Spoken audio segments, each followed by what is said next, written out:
ஒரு மணி ஆச்சு, எல்லாருக்கும் பசி நேரம். எப்படா முடிவாங்க, நம்ம போலாமே அப்படின்னு ஒரு எண்ணம் எங்களுக்கும் கூட மனசில் செய்கிறது. ஆனாலும் கூட இன்னைக்கு என்னுடைய மருமகன், என்னுடைய மகன், என் பக்கத்து வீட்டுக்காரன், என் சொந்தக்காரன் அழகசாமி அவர்கள் புத்தகம் எழுதுகிறார். அதை நாங்கள் பார்ப்பதை எங்களுக்கெல்லாம் மகிழ்ச்சி என்று சொல்லி 60களை கடந்து அமர்ந்திருக்கும் பெரியோர்களுக்கு உண்மைக்கும் விளைவுகள் அப்படின்னு ஒரு கவிதை காதல் கவிதை புத்தகம் தந்திருக்கிறாரே. இந்த காதல் கவிதை புத்தகத்தில் என்னை என்று வாழ்த்துவோம் என்று சொல்லி 20களில் இருக்கும் சமுதாய தோழர்களுக்கும் மற்றும் 40களில் இருக்கும் நான் பார்க்காமல் காதலாயா கல்யாணம் பண்ணி நாங்கள் கஷ்டம் இருக்குமே அது எனக்கு தான் தெரியும். ஆனாலும் எங்களுக்கு ஒரு காதல் இருக்கிறது என்று சொல்லி 20லிருந்து 60 வரை இருக்கின்ற அத்தனை பேர் இந்த அறையில் கேட்டுக்கொண்டிருக்கிற நிகழ்வை கண்டுபிடித்துக் கொண்டிருக்கிறீர்கள் என்றால் அதுதான் அந்த படைப்பாளர்கள் நீங்கள் கொண்டுள்ள காதல். தோழர் அழகசாமி அவர்கள் மேல் கொண்டுள்ள காதல். அந்த காதல் எங்களோடும் கொஞ்சம் வந்ததில் மிக்க மகிழ்ச்சி என்று 3 படைப்பாளர்கள் இந்த அரங்கில் தங்களுடைய கோஷையை பற்ற வைத்திருக்கிறார்கள். சிறந்த குழந்தைக்கு உங்கள் சரவணியார் அரங்கு மன்ற வாழ்க்கை நான் நேற்று வரை இருந்தேன். சரவணி எடுக்கும் போது நம் இதயத்துக்கு நல்லது என்று எல்லாரும் எடுத்து பேசுவார்கள். நேற்று கடைசி நூற்றாண்டு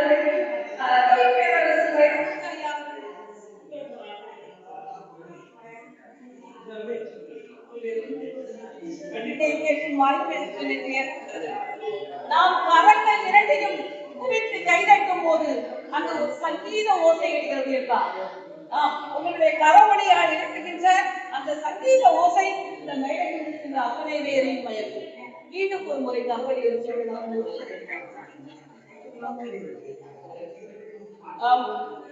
அழகசாமி அவர்கள் எழுதிய புத்தகத்தின் பெயர் உன்னை சுற்றும் நினைவுகள்.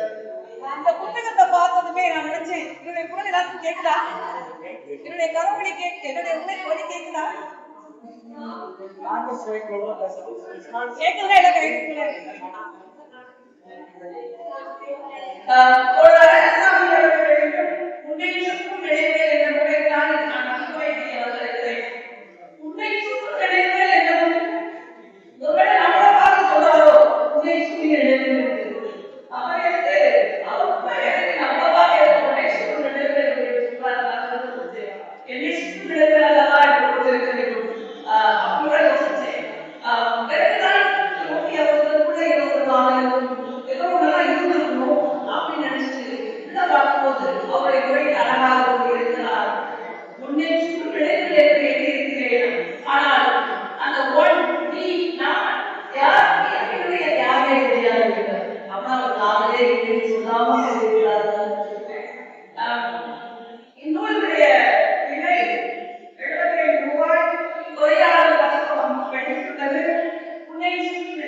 எல்லாம் அவரை முன்மாதிரியாக உதாரணம் காட்டுகிறேன் ஒரு அரசு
என்று சொன்னாராம். ஒருவேளை நீ அவரை திருமணம் செய்திருந்தால் நீ ஒருவேளை பெற்றோர் பற்றிய ஓனருடைய மனைவியாக இருந்திருப்ப மனைவியாக இருந்திருப்பான்னு சொல்லி அமெரிக்கா சொன்னாராம். அதற்கு அவருடைய துணைவியார் சொன்னாராம், இல்லை இல்லை, ஒரு வேளை நான் அவரை திருமணம் செய்திருந்தால் இந்த அமெரிக்க ஜனாதிபதியாக இருந்திருப்பேன் என்று சொன்னாராம். இதுதான் அவருக்கு பெண்ணுக்குள்ள காதல் என்று சொல்லி இவருடைய மதிப்பை சொல்கிறேன். அவருடைய கவிதைகள் நிறைய கவிதைகள் இருக்கின்றன. 64 பக்கங்கள் நிறைய கவிதைகளை கவிதைகளை எழுதியிருக்கிறார். ஒவ்வொரு படிக்க வேண்டியது கவிதை கவிதை சொன்னா காமம் இருக்கும் என்றுதான் வேணாமா இருக்கும். பெண்களை வரவேற்பாங்க. கொடைகளை நகர் மேலே வந்திருப்பாங்க. ஆனா அப்படிலாம் எதுவுமே செய்யறது. ஏன்னா அவரே அவருடைய காதல் உண்மையிலேயே வேறுபட்ட குழந்தைதான் இந்த காதல் முன்னோக்கினேன் உன்னேற்று உன்னேற்று ஊக்கம் வைத்துக் கொண்டிருக்கிறேன். என் நினைவெல்லாம் உன்னை சுற்றியே பயணம்